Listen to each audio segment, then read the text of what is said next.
Nih, ada video Mahesa Putra Banten, pemuda yang dari Banten berorasi di depan anggota DPR RI.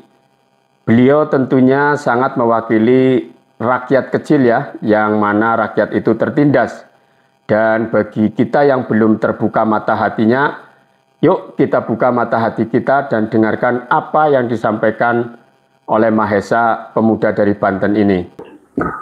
Ya, nanti selain Mahesa, izin ada dua saksi yang saya bawa. Satu Putin Suhartini, dua Charlie Chandra. Mohon izin waktu sebentar biar menyampaikan apa yang mereka alami. Sekarang Kang Mahesa, silakan. Bismillahirrahmanirrahim. Singkat saja, pimpinan. Saya ingin melaporkan temuan di lapangan. Salah seorang anggota DPRD Kabupaten Serang bernama Haji Abdul Ghafur ketika dalam rapat resmi seperti ini, ketika itu dalam kasus pagar laut, beliau hanya mengecek, meminta keterangan dari pihak desa dan di Kades. Lalu waktu itu saya protes, kenapa tidak minta keterangan dari rakyat? Apa bahasanya pimpinan? Saya takut ditembak. Nggak tahu, yang ngomong itu anggota DPRD. Iya, makanya kita sampaikan, seorang anggota DPRD di forum resmi, dalam rapat resmi, ngomong ke rakyat bahwa saya tidak bisa menemui rakyat karena takut ditembak. DPRD Provinsi. DPRD Kabupaten Serang namanya Abdul Ghafur dari fraksi PKB. Tuh yang pertama. Berarti ada kekuatan besar ini, kita semua punya keyakinan, dan justru malah kadang anggota polisi yang baik malah terjerat dengan seragamnya. Bapak-bapak di sini yang duduk di sini, saya tahu terjerat dengan statusnya. Semua punya kepercayaan dan punya pengetahuan, tapi justru jabatan menghalangi bapak-bapak di sini untuk bertindak. Kemudian yang kedua, hari ini saya masuk di gedung DPRD ini tidak bisa masuk karena tidak memakai sepatu. DPR RI mah. Tapi aguan mengurus sungai masih bebas sekarang, Bapak pimpinan. Tidak Polri, tidak TNI, tidak Dewan, tidak Menteri. Kenapa di negeri ini tidak ada yang berani sama orang yang namanya aguan? Saya bahkan tidak masuk di gedung milik rakyat hanya karena tidak pakai sepatu. Tapi aguan mengurus di sungai, tanah bengkok. Dan terakhir saya menemukan satu lagi, Bapak pimpinan, di BPN ada salah seorang anggota BPN Kabupaten Serang ngomong langsung saat rapat resmi, kata salah seorang anggota BPN, lo bagus Mahesa, tanahnya dijual 23.000 daripada digusur. Yang ngomong pegawai resmi anggota BPN. Ibu tolong dengerin Bu, Ibu dari BPN Bu, ini rakyat bicara Bu. Diem baik si Ibu itu dan staf khusus. Ya, diteruskan aja, diteruskan. Kita semua mendengar. Betapa sakit anggota dewannya katanya takut ditembak. Betapa sakitnya kami rakyat Banten. Salah seorang anggota BPN ngomong, oh lebih baik nih dijual 3.000 daripada digusur. Saya hanya bisa melaporkan itu saja. Sampai suatu ketika, sampai saya ngomong pernah kayak orang ngecap pimpinan.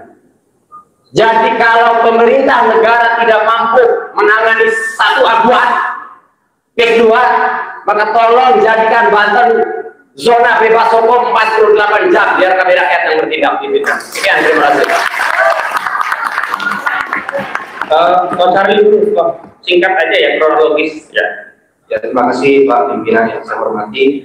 Saya Charlie Chandra, saya sudah berjuang sejak 2013 Pak. Bapak saya dijadikan tersangka atas tuduhan pemalsuan yang terjadi lebih dari 30 tahun yang lalu. Seharusnya tidak bisa diterima oleh polisi Pak. Tahun 2013, 2015 itu mereka PT Mandiri Bangun Makmur, Direktur Noro Sampono, mengambil surat kuasa dari ahli waris pemilik pertama. Bayangkan, pemilik yang sudah menjual tanahnya 35 tahun yang lalu bisa kasih kuasa ke Noro Sampono untuk menguasai tanah kami Pak pimpinan. Dan ketika itu terjadi, saya biarkan saja karena saya tahu saya tidak bisa melawan. Suatu hari Saya punya saudara dan teman baik dengan Ahwan, minta saya jual. Bayangkan, teman baiknya, itu saudara saya. Ketika saya mencoba negosiasi, malah saya dilaporkan ke polisi, Pak. Saya diundang kantor PIK 2, di situ sudah ada penyidik. Penyidik yang mentersangkakan bapak saya sendiri, Pak. Dan ketika saya menolak, saya dilaporkan penggelapan. Sertifikat atas nama ayah saya sendiri, di mana penggelapannya. Dan itu sudah naik ke penyidikan, Pak. Akhirnya saya ketemu dengan polisi yang baik, yang lurus, Bapak Heki Haryadi, dan itu di SP3 dengan alasan tidak cukup bukti. Namun, ketika saya mau balik nama dari ayah saya ke semua ahli waris, saya dilaporkan lagi. Tuduhan pemalsuan surat, sangat aneh, Pak. Jadi pemalsuan surat masih hak diri kami kok. Nah, di sini ada oknum BPN yang bermain, Pak. Karena ketika PPAT memberikan berkas ke BPN, tiba-tiba berkas itu bisa beralih ke PT Mandiri Bangun Makmur, jadikan dasar untuk melaporkan saya 2 bulan kemudian.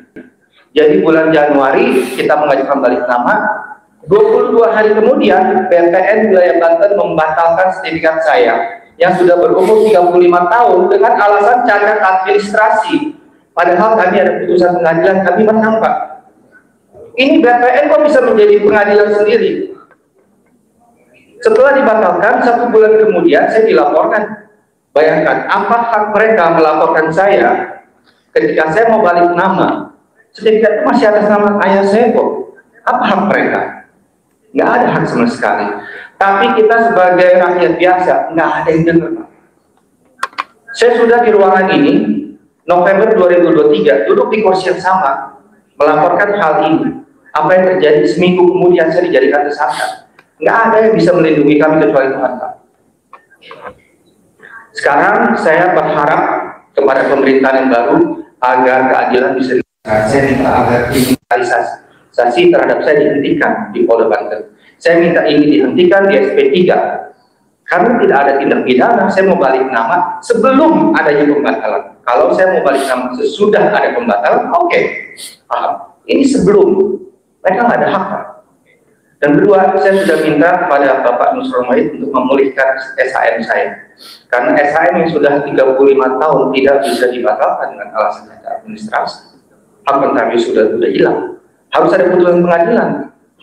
Lalu apa dasar mereka membatalkan sertifikat saya? Dengan alasan cacat administrasi 35 tahun kemudian.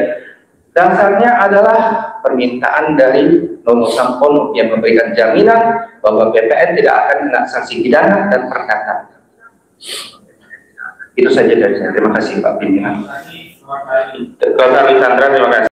Luar biasa ya, Mahesa sudah beranalogi bagaimana dia dilarang, ditegur masuk ke gedung DPR RI karena tidak memakai sepatu, kemudian dibandingkan dengan Agwan yang sepertinya bebas berulah di negeri ini. Maka bagi para pengemis adab, kata pemuda dari Banten ini ya, kata Mahesa, dengarlah hati kalian, dengarlah nurani kalian.